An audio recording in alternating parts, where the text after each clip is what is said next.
Now to a story that is positively Colorado. A local photographer is spending the end of his decades-long career mastering a type of photography that's been around since long before he started. It's called wet plate collodion photography, and it dates back more than 150 years. He took me and our chief photographer Adam Napick into his mobile lab to show us the dangers and excitement of creating these handmade, one-of-a-kind pieces of art.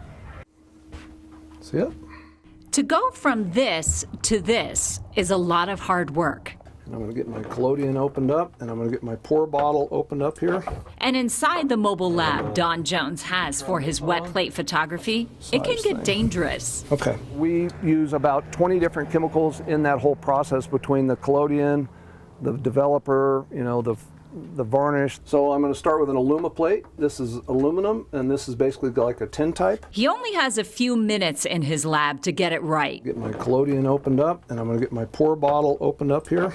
And what I'm going to do here is I'm going to what's called flow the plate. The plate has to stay wet the entire time. When I come out with the plate, it's chop chop. You got to move. You can't be taking too much time.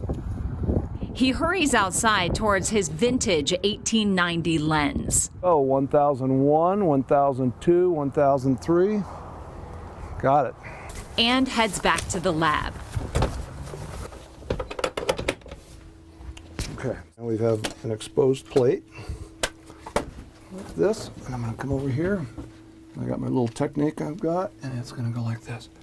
It's 1001, 1002, 1003. Start to finish is 7 to 15 minutes for one photo. It's a process that took Jones years to get right. It's probably the most exciting thing, but the most difficult thing I've ever done in photography. Jones was inspired to learn when he set out across the country to take photos of the Florida Highwaymen. The Highwaymen are a group of folk artists from Fort Pierce, Florida that started in the early 50s.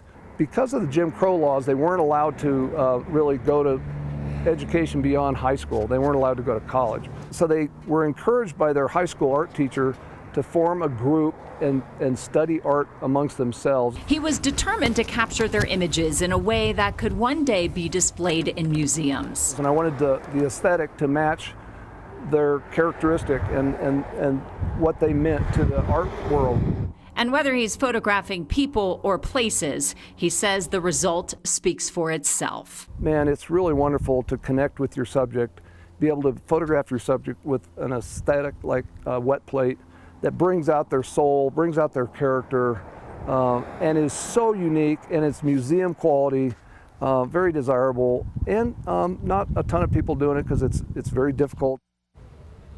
It is difficult. Don Jones's photography has been featured in Cowboys and Indians magazine. His work is on display right now through Sunday at the Broadmoor Galleries at the Broadmoor Hotel in Colorado Springs. It includes a portrait of Ernie LaPointe, the newly confirmed great-grandson of Chief Sitting Bull. And Allison, the process just so fascinating to watch. Right, it's almost like a workout. Yes. Within the artistry, just seeing him running back and forth. Yeah. But incredible. I'd never heard of it or really realized that I'd seen it before. And that's why it's so fun to share these positive and interesting stories in our community, and that's something I'm focusing on more lately. You can email positive story ideas to me directly or to our email positivelycolorado@koaa.com. Right, because if there's anything we need more in the world, it's a reason to smile. Yes. Especially lots of doom and gloom in Yes. newscasts sometimes, so I'm glad to share it. Years, absolutely. It is. All right.